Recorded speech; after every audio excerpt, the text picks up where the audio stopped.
Greetings of the day. Bachche, today we will continue with these properties that is called as the colligative properties of dilute solutions. अब colligative properties का क्या मतलब होता है? Colligative का मतलब है those properties which depend upon the number of the moles of the solute. हमने सोल्यूशन चैप्टर स्टार्ट किया हुआ है. हमने उस सोल्यूशन चैप्टर में क्या कहा था कि सोल्यूशन जो है that is made up of two components. One is your solute and second one जो है बच्चे आपके पास क्या है दैट इज योर सॉल्वेंट. तो in case of your colligative properties हमने ये सोल्यूट देखना है, बट सोल्यूट में हमने उसका नेचर नहीं कंसिडर करना. हमने क्या कंसिडर करना है that is your number of the moles of your solute particles. तो कॉलिगेटिव प्रॉपर्टीज की डेफिनेशन आपने लर्न करनी है. इन कॉलिगेटिव प्रॉपर्टीज की डेफिनेशन क्या होती है that in case of your solution there are certain properties which involve non-volatile solutes. Non-volatile का क्या मतलब होता है? Which do not form vapors. They do not form vapors. So that is that. तो हमने वो प्रॉपर्टी स्टडी करनी है जो वेपर्स मतलब वो प्रॉपर्टी सोल्यूशन की स्टडी करनी है जिसमें वो वेपर्स नहीं फॉर्म करेगा. Which do not depend upon nature. Nature के ऊपर नहीं डिपेंड कर रहा. वो किस चीज़ के ऊपर डिपेंड कर रहा है कि कितने number of particles are present in the solute in the solution. So such type of properties are called as your colligative properties. I'll repeat this once again. Colligative properties हमारी कौन सी properties होंगी? These are those properties which depend upon the number of the solute particles. ये nature के ऊपर depend नहीं करती बच्चे, ये number के ऊपर depend करती है. So you need to remember there are total 4 colligative properties. First is your lowering of your vapor pressure. Second is osmotic pressure. Third is elevation in boiling point. And fourth is your depression in your freezing point. We have total of your 4 colligative properties which depend upon the number of the solute particles. They do not depend upon the nature of the solute particles. और हमारे पास क्यों हम ये properties study कर रही है? Because ये properties में बच्चे हमने ऊपर एक डेफिनेशन अभी पढ़ी कॉलिगेटिव प्रॉपर्टीज की. उस डेफिनेशन में हमने क्या किया कि we are dealing with the non volatile solute. So इन सभी प्रॉपर्टीज में that is lowering of the vapour pressure, osmotic pressure, elevation in boiling point या डिप्रेशन इन फ्रीजिंग पॉइंट, हम किस चीज़ को स्टडी कर रहे हैं? That is the presence of your non volatile solute. And non volatile solute present है तो दैट मीन्स वो वेपर्स नहीं फॉर्म कर सकता. अगर वो वेपर्स नहीं फॉर्म कर सकता तो दैट मीन्स वो सॉल्वेंट मॉलिक्यूल में से जब हम उसको बॉईल करवा रहे हैं तो वो उसको वेपर्स फॉर्म करने की टेंडेंसी को क्या कर देगा? रिड्यूस कर देगा. अगर वो उसकी टेंडेंसी को रिड्यूस कर देगा तो वेपर प्रेशर क्या हो जाएगा बच्चे? उसका लोअर हो जाएगा. और अगर वेपर प्रेशर लोअर हो जाएगा तो याद रखना बच्चे, vapour pressure and boiling point they are inversely proportional to one another. Boiling point is inversely proportional to vapour pressure. तो अगर वेपर प्रेशर कम हो जाएगा तो बॉइलिंग पॉइंट बच्चे उस सोल्यूशन का इंक्रीज कर जाएगा. और अगर किसी चीज़ का बॉइलिंग पॉइंट इंक्रीज कर रहा है तो फ्रीजिंग पॉइंट क्या कर जाएगा? डिक्रीज कर जाएगा. दैट मीन्स हमारा पूरा का पूरा फिनोमिनन जो है वो किसके ऊपर डिपेंड कर रहा है कि हमारे सोल्यूट पार्टिकल्स कैसे थे. मतलब ना, हमने सोल्यूट पार्टिकल्स की नेचर नहीं स्टडी करनी है. हम सॉरी, हमने क्या चीज़ स्टडी करनी है? नेचर ऑफ सोल्यूट पार्टिकल है. और ये जो इसमें हम ऑस्मोसिस भी पढ़ेंगे, उसमें ऑस्मोसिस जो होती है बच्चे वो भी हमारे पास किसके ऊपर डिपेंड कर रहा है? That is also dependent upon your lowering of the vapour pressure. ये हम सारी चीज़ें इस वाले आर्टिकल्स में पढ़ेंगे. I repeat that once again. हमने क्या किया कि हमने सोल्यूशन लिया. उस सोल्यूशन में हमारे दो कंपोनेंट्स हैं, एक सोल्यूट है, एक सॉल्वेंट है.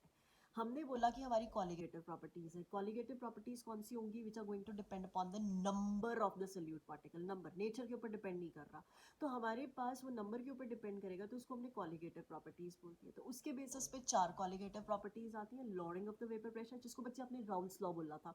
ऑस्मोटिक प्रेशर हो जाएगा, एक आपके पास एलिवेशन इन बॉइलिंग पॉइंट हो जाएगा एंड एक आपके पास डिप्रेशन इन फ्रीजिंग पॉइंट आ जाएगा.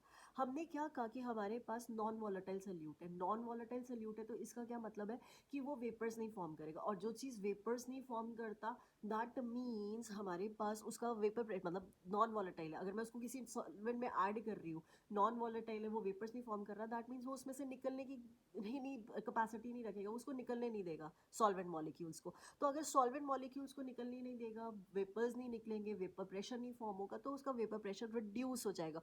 और अगर वेपर प्रेशर रिड्यूस हो जाता है बच्चे तो remember that boiling point is inversely proportional to your vapour pressure.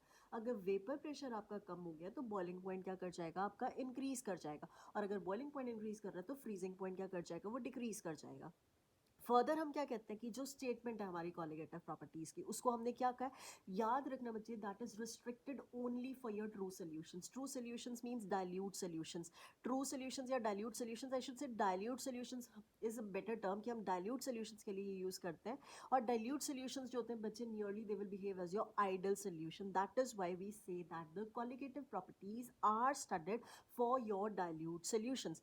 दूसरा इंपॉर्टेंट एस्पेक्ट क्या है कि हमारे पास ये प्रॉपर्टीज, अभी जैसे हमने फर्स्ट लाइन बोली थी कि कॉलिगेटिव प्रॉपर्टीज है, वो कॉलिगेटिव प्रॉपर्टीज किसके ऊपर डिपेंड कर रही है, they depend upon the number of the solute particles, वो नंबर के ऊपर डिपेंड कर रही है। तो सिंपल केस में हमारे पास क्या हो जाएगा कि अगर हमारा सोल्यूट जो है वो नॉन इलेक्ट्रोलाइट है, इलेक्ट्रोलाइट में क्या हो जाएगा, KCl होगा, NaCl हो गया, नॉन इलेक्ट्रोलाइट की बात कर रहे हैं। तो अगर बच्चे, अगर आपका सोल्यूट जस्ट इन केस अगर हम लेते हैं कि अगर इलेक्ट्रोलाइट है, NaCl है, तो वो डिसोसिएट कर जाएगा आयंस में।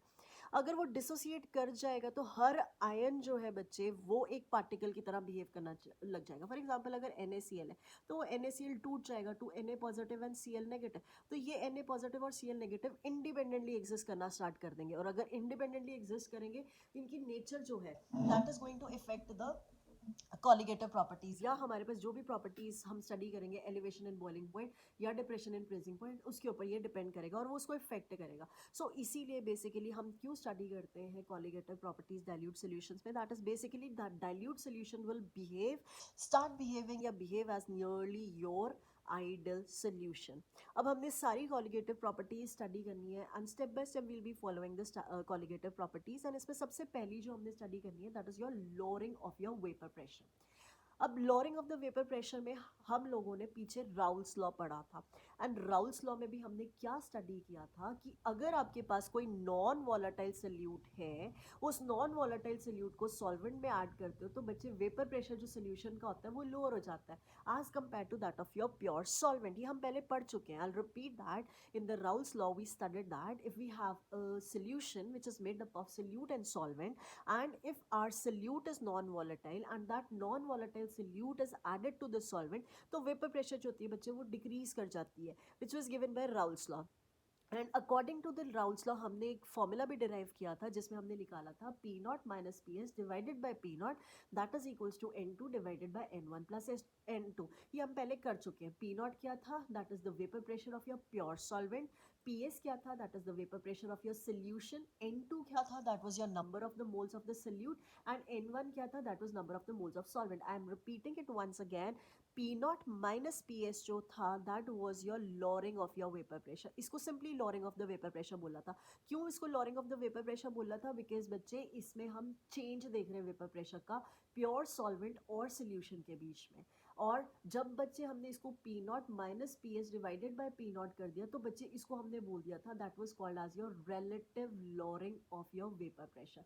So this is called as your relative lowering of your vapor pressure. So this is equals to your x2. x2 क्या था आपका, मोल फ्रैक्शन था। मोल फ्रैक्शन किस चीज का था, that was of your solute, because 2 हमने क्या लिया है, that is solute। और मोल फ्रैक्शन हम कैसे निकालते हैं कि सोल्यूट के कितने मोल्स हैं divided by total number of the moles. And if पिछले वाले चैप्टर्स मतलब आर्टिकल्स में मैंने एक्सप्लेन कर दिया था, जहाँ पे हमने 1 यूज़ किया है वो हमारा सॉल्वेंट के लिए था, और जहाँ पे हमने 2 यूज़ किया है that is for your solute. So in case of this colligative property which is your lowering of the vapour pressure, हमने यही चीज़ लिखी है P not minus P S divided by P not which is equals to N2 divided by N1 plus N2। अब बच्चे next जो हमने इसका करना है that is your thermodynamic derivation of the expression for relative lowering of the vapour pressure. This is also important. आपकी 4 colligative properties है and out of those 4 colligative properties you will get at least 1 colligative property in your paper. So अब इस मतलब इस article के लिए हमने क्या कंसिडर किया कि कोई डाइल्यूट, बिकॉज अभी बताया कि डाइल्यूट सोल्यूशन लेना, हमने डाइल्यूट सोल्यूशन कंसिडर किया। उस डाइल्यूट सोल्यूशन में नॉन वॉलेटाइल सोल्यूट है, उस नॉन वॉलेटाइल सोल्यूट को हमने किसी सॉल्वेंट में किसी एक पर्टिकुलर टेम्परेचर और प्रेशर पर डिसॉल्व कर दिया। तो हम क्या कहते हैं कि हमारा सोल्यूशन जो है, बिकॉज सोल्यूशन को अगर मैं हीट करूंगी तो वो वेपर्स फॉर्म करेगा, वेपर्स को अगर मैं ठंडा कर दूंगी तो आपके पास वो सोल्यूशन फॉर्म कर देगा। इन जनरल हम क्या कह सकते हैं, पानी लो, वाटर लिया, वाटर को बच्चे अगर आप हीट करोगे तो वाटर जो है that will form water vapours, and water vapours को अगर आप ठंडा करते हो तो वो वाटर वेपर्स जो है वापस किस में कन्वर्ट कर जाएंगे, आपके सोल्यूशन में, and that to takes place at a constant temperature and pressure. अब बच्चे आपने कंडीशंस क्या याद करनी है कि अंडर दिस कंडीशन जो केमिकल पोटेंशियल है, हमने ये भी पढ़ा था केमिकल पोटेंशियल किसके साथ रिप्रेजेंट किया था, म्यू के साथ। तो केमिकल पोटेंशियल जो सॉल्वेंट की हम बात कर रहे हैं, that is chemical potential of the solvent in the liquid phase. Solvent was 1, so that is 1 in the liquid phase, that is the solution. वो किसके इक्वल हो जाएगा, क्योंकि हमने सॉल्वेंट, हमने क्या किया है, हमने नॉन वॉलेटाइल सोल्यूट लिया. नॉन वॉलेटाइल सोल्यूट है, दैट मीन सोल्यूट आपका वेपर्स नहीं फॉर्म करेगा. वेपर्स कौन फॉर्म करेगा, आपका सॉल्वेंट फॉर्म करेगा, बिकॉज जो चीज़ नॉन वॉलेटाइल है वो वेपर्स नहीं फॉर्म कर सकती. यहाँ पे सल्यूट हमारा नॉन वॉलेटाइल था और सॉल्वेंट हमारा वॉलेटाइल था. तो सॉल्वेंट जो है, क्योंकि अगर हम वेपर्स बना रहे हैं तो वो लिक्विड से वेपर्स में कन्वर्ट करेगा, तो हमने ये इक्विलिब्रियम उसका लिख दिया. एंड 1 हमारा सॉल्वेंट के लिए था, तो we written that chemical potential of the solvent in the liquid phase that is equals to chemical potential of the solvent in the vapour phase. तो 1 सिंबल जो है वो किस चीज को इंडिकेट कर रहा है, सॉल्वेंट को. L जो है वो लिक्विड फेज के लिए, V जो है बच्चे वो वेपर फेज को इंडिकेट कर रहा है. तो अगर हमारे पास स्मॉल चेंज है, तो स्मॉल चेंज के लिए what we written is d mu1L that is equals to d mu1 liquid vapour phase. So इसका क्या मतलब है, that any small change in the chemical potential of the solvent in the liquid phase that will be equal to the small change of the solvent in the vapour phase. I repeat बच्चे, हमने क्या किया कि non volatile solute लिया. Non volatile solute है, तो solute को हमने 2 से रिप्रेजेंट किया था, वो वेपर्स नहीं फॉर्म करेगा. आपके सोल्यूशन में 2 ही कंपोनेंट्स होते हैं, एक होता है सोल्यूट, एक होता है सॉल्वेंट. तो यहाँ पे बच्चे आपके पास अब सॉल्वेंट जो है वो वॉलेटाइल है, तो वो सॉल्वेंट आपका जो है वो वेपर फेज जो है वो फॉर्म करेगा. तो अगर वो वेपर्स फॉर्म करेगा तो हम लिखते हैं कि जो सॉल्वेंट का केमिकल पोटेंशियल लिक्विड फेज में है that becomes equal to the chemical potential of that solvent in the vapour phase. उसको हमने स्मॉल चेंज लिख दिया. स्मॉल चेंज के लिए हमने क्या कर दिया, d mu1 liquid that is equals to d mu1 vapour phase. तो अब हमारे पास क्या है कि केमिकल पोटेंशियल जो है बच्चे, ये याद रखना कि वो किसके ऊपर डिपेंड करती है, टेम्परेचर पे, प्रेशर पे और कंसंट्रेशन पे. तो हम इसको क्या लिख सकते हैं, that d mu1 in the liquid phase that is a function of your temperature, pressure and your concentration. concentration को बच्चे हमने x के साथ रिप्रेजेंट कर दिया. 1 इसलिए लिखा बिकॉज हम सॉल्वेंट की बात कर रहे हैं. तो ये जैसे हमने पीछे आर्टिकल में पढ़ा था कि अगर हमने स्मॉल चेंज लेना with respect to temperature, with respect to pressure, with respect to concentration, तो एक चीज कांस्टेंट रख लोगे, बाकी सारी टर्म्स हमने लिख देनी. तो हमारे पास क्या आ जाएगा, d mu1L that is equal to, पहले हमने टेम्परेचर के रिस्पेक्ट में लिखा तो dt and this is dt. Temperature लिया तो टेम्परेचर यहाँ नहीं लिखोगे, 2 टर्म्स आ जाएंगी, that is your pressure and your mole fraction. Plus then हमारे पास क्या आ जाएगा, d mu1 liquid divided by dp, means अब मैंने प्रेशर कांस्टेंट रखा है तो प्रेशर नहीं लिखोगे, यहाँ पे आपके पास dp आ गया, तो बाहर टर्म्स कौन सी आ जाएंगी, temperature and your concentration that is your t and your x1. Same way से राजे आपने इसको कंसंट्रेशन के फॉर्म में लिखना है, तो आपके पास क्या आ जाएगा, that is d mu1 liquid divided by dx1 that is concentration dx1. यहाँ पे आपने कंसंट्रेशन दिया तो बाहर क्या आ जाएगा आपके पास, टेम्परेचर एंड योर प्रेशर. उसके बाद बच्चे हमने क्या करना है कि अगर जैसे उसमें हमने केमिकल पोटेंशियल वाले आर्टिकल में किया था, यहाँ पे भी हम क्या करेंगे कि हमारा टेम्परेचर और प्रेशर कांस्टेंट है, और जो चीज़ कांस्टेंट है उसकी वैल्यू क्या हो जाएगी, 0. दैट मीन्स आपकी ये जो फर्स्ट वाली टर्म है और सेकंड वाली टर्म है ये दोनों 0 हो जाएंगी. तो आपके पास बच क्या जाता है, that is d mu1 liquid that is equals to d mu1 liquid divided by dx1 at constant temperature, pressure and यहाँ पे बच्चे x2 कर देना एंड बाहर आपके पास dx1. इसको x2 क्यों कर रहे हैं, बिकॉज बच्चे विद रिस्पेक्ट टू x1 तो हम लिख ही चुके हैं, तो आप इसमें x1 को छोड़ के जो मर्जी लिख लेना. उसके बाद हमें ये भी पता है कि आइडल सॉल्वेंट के लिए राजे आपके पास mu1 लिक्विड की वैल्यू क्या होती है, mu is equals to mu not plus R T ln of x. तो ये हमने फॉर वेपर मतलब लिक्विड फेज के लिए लिख रहे हैं, सॉल्वेंट के लिए लिख रहे हैं, तो हमने क्या लिख दिया, mu1 liquid that is equals to mu1 not liquid plus R T ln of x1. इसकी अगर हमने डिफरेंशिएशन किया तो आपके पास इसका क्या हो जाएगा, d mu1 liquid this since it is in the pure form की वैल्यू जब आप डिफरेंशिएशन करोगे वो 0 हो जाएगा. आपके पास बच क्या जाएगा, d अंदर वाली term that is your are T ln of x1. सो ये आपके पास क्या आर एंड टी कॉन्स्टेंट है, तो आप क्या लिख दोगे, R T D ln of x1. And d ln of x1 को बच्चे हम कैसे लिख सकते हैं, that is dx1 divided by x1. I will repeat the step once again. हमने क्या किया कि आइडल सॉल्वेंट लिया, उस आइडल सॉल्वेंट के लिए हमने क्या लिखा, mu1 liquid that is equals to mu1 not liquid plus R T ln of x1. फिर हमने इसकी डिफरेंशिएशन किया. जब बच्चे हमने इसका डिफरेंशिएशन किया तो वो आपके पास क्या आ जाएगा, this is d mu1 liquid that is equals to d, this will go because यहाँ पे ये प्योर सॉल्वेंट के लिए, प्योर के लिए क्या हो जाएगा, 0 हो जाएगी. सो आपके पास क्या बचेगा, D R T ln of x1. R and T जो है कांस्टेंट है वो हमने बाहर रख लिया, अंदर क्या आ जाएगा, डी लॉन ऑफ x1. तो lawn of x1 D ln of x1 को हम क्या लिख सकते हैं, dx1 डिवाइडेड बाय x1. तो अब आपके पास क्या बचा, अब बच्चे ये वाली dx1 वाली डी वाली टर्म्स एक साइड ले लो, तो आपके पास क्या हो जाएगा, d mu1 liquid divided by dx1 that is equals to rt divided by x1. Further बच्चे अब केमिकल पोटेंशियल जो हमने लिक्विड में किया, सेम वे से हमने केमिकल पोटेंशियल जो है किस में करना है, that is in the vapour phase.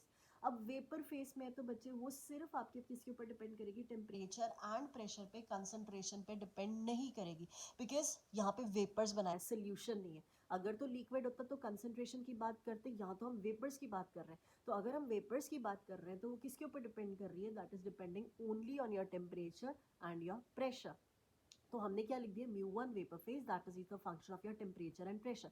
Same way जैसे हमने लिक्विड के लिए किया था, हम इसको लिख देंगे dμ1 vapour phase that is equals to dμ1 divided by, पहले with respect to temperature, pressure बाहर आ जाएगा, with respect to pressure that is dμ1 vapour divided by dp that is at constant temperature with respect to your dp, ये आपके पास आ जाएगा।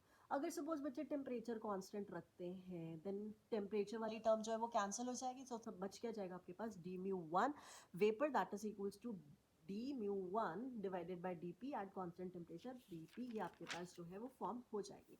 उसके बाद बच्चे हमने क्या किया, थर्मोडायनेमिक्स में से you know that curly mu1, I've been speaking it as d, so this is actually curly, so I'll be speaking it as d only, but इसको याद रखना कि जब आपने बोलना तो that is curly, so this is your d mu1 divided by dp at constant temperature that is equals to v1 bar, ये आपने लर्न करनी है। so that is called as your partial molar volume। तो इस partial molar volume में अभी हमने पीछे क्या निकाला है, that is d mu1 divided by dp, इसकी जगह पे हम this partial molar volume लिख लेंगे, तो आपके पास क्या आ जाएगा, d mu1 that is vapour pressure में, वेपर फेस में, that is equals to this is partial molar volume v1 dp आपके पास आ जाएगा। अगर सपोज बच्चे आपका सोल्यूशन जो डाइल्यूट है तो rather than writing it as v1 bar हमने क्या लिख दिया, that is equals to v1 not dp, so this will come v1 not dp आपके पास आ जाएगा। अब हमने क्या करना है कि एज्यूम करना, this is an assumption that solvent vapour present जो होती हैं they are in equilibrium with the solution, they will start behaving as an ideal gas. Ideal gas equation क्या होती है, that is pv is equals to RT, ये हमारे पास है। तो rather than writing it as this, तो this is for the solvent, तो मैं इसको P1 लिख दूंगी, इसका लिख दूंगी V1 not, this is RNT। So आपके पास V1 नॉट की वैल्यू कितनी हो जाएगी, that is equals to RT divided by P1, ये वाली इक्वेशन हमारे पास आ जाएगी। Now substitute this value of V1 not into this equation, आपके पास क्या आ जाएगा, dμ1 vapour that is equals to RT dP1 divided by P1। अभी प्रीवियस पेज पे हमने क्या लिखा कि इक्विलिब्रियम है, अगर कोई चीज इक्विलिब्रियम में है तो हमने उसको लिखा था that liquid phase is in equilibrium with your vapour face. So liquid phase के लिए भी आपने इक्वेशन निकाल लिया, वेपर फेस के लिए भी इक्वेशन निकाल लिया, दोनों को इक्वेट कर दो, तो that will be RT dx1 divided by x1 that is equals to RT dp1 divided by p1। RT goes with this RT, so you will be left with dx1 divided by x1 that is equals to dp1 divided by p1। Binary solution है, means two components है, x1 and x2 है, तो x1 plus x2 की value क्या हो जाएगी, that is equals to 1, इसकी differentiation कर दो, सो आपके पास क्या आ जाएगा, dx1 plus dx2 that is equals to 0। So हम क्या लिख सकते हैं, that dx1 that is equals to minus d of x2।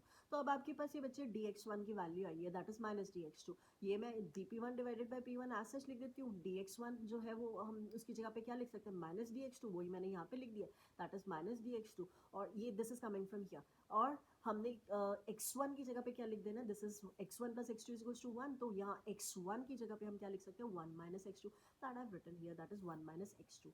अब बच्चे हमने इसको इंटीग्रेट करना है within the certain appropriate limits. जब बच्चे हम इसको इंटीग्रेट करेंगे तो x2 की वैल्यू क्या आपके पास 0, सपोज p1 को हम क्या, p1 not that is pure state में हमने ले लेना है, x2 की वैल्यू जब आपके पास x2 है, p1 की वैल्यू p2 है, मींस 0 से लेके x2 तक एंड p1 नॉट से लेके p1 तक, विद इन दिस लिमिट्स हमने इसको क्या किया, इंटीग्रेट किया। So I have put dp integration that is from p1 naught to p1, and यहाँ पे इंटीग्रेशन किया, माइनस साइन बाहर रख लिया, दैट इज फ्रॉम 0 से लेके x2 तक। सो dp डिवाइडेड बाय p1 को इंटीग्रेशन करोगे तो फॉर्मूला क्या बन जाएगा, ln of p1 divided by p1 not, and dx2 divided by 1 minus x2 को करोगे तो that becomes ln of 1 minus x2, ये आपके पास आ जाएगा।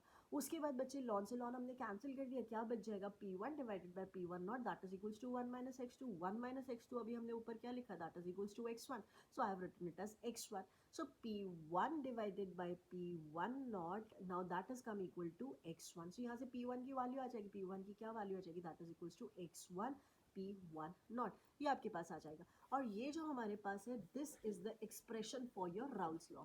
सो हम इससे प्रूव कर चुके हैं। तो ऑल्टरनेटिव एक्सप्रेशन अगर हमने करना है तो अभी हमने पीछे क्या लिखा, p1 divided by p1 not that is equals to 1 minus x2। What you do is take this p1 on divided by p1 not on this side and x2 on this side, so आपके पास क्या आ जाएगा, x2 that is equals to 1 minus p1 divided by p1 not, so आपने इसका LCM ले लिया, p not आ जाएगा, that is p not minus P1 that is equals divided by P naught that is equals to x2. So हमने अभी पीछे क्या लिखा था, that is P1 minus PS divided by P naught, that was your relative lowering of your vapor pressure, which is equals to x2. x2 क्या था आपका, mole fraction of the solute है. So hence we have derived thermodynamically our Raoult's law, which states that relative lowering of the vapor pressure of a solution containing a non-volatile solute is equal to the mole fraction of the solute in the solution. So this is one thing. और यहाँ पे बच्चे आप P1 को PS ले सकते हो because solvent है, सॉल्वेंट में क्योंकि वेपर्स किसके बन रहे हैं, vapours are due to solvent. क्यों, बिकॉज हमने बिगिनिंग में बोला कि हमारा सल्यूट जो है बच्चे दैट इज नॉन वॉलेटाइल. तो अगर ये नॉन वॉलेटाइल है तो सॉल्वेंट को हम सोल्यूशन के इक्वल लिख सकते हैं because we already said that in our solution we have the solute which is non-volatile, and the thing which is non-volatile will not contribute towards the vapor pressure, so it is the vapor pressure due to your solvent only.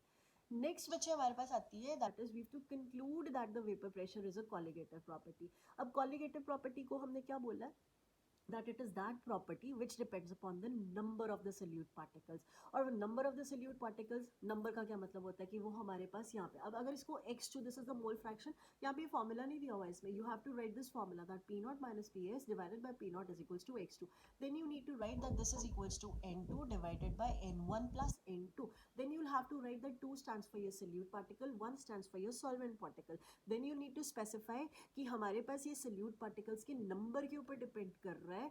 That is why we say that relative lowering of the vapor pressure जो है हमारे पास that is your colligative property. So this was all about your Raoult's law, that is the thermodynamic derivation of your lowering of your vapor pressure, which states that this is a colligative property because it depends upon the number of the solute particles. So next जो है हमारे पास वो हम next वाले में explain करते हैं video में, that is your experimental determination of your vapor pressure.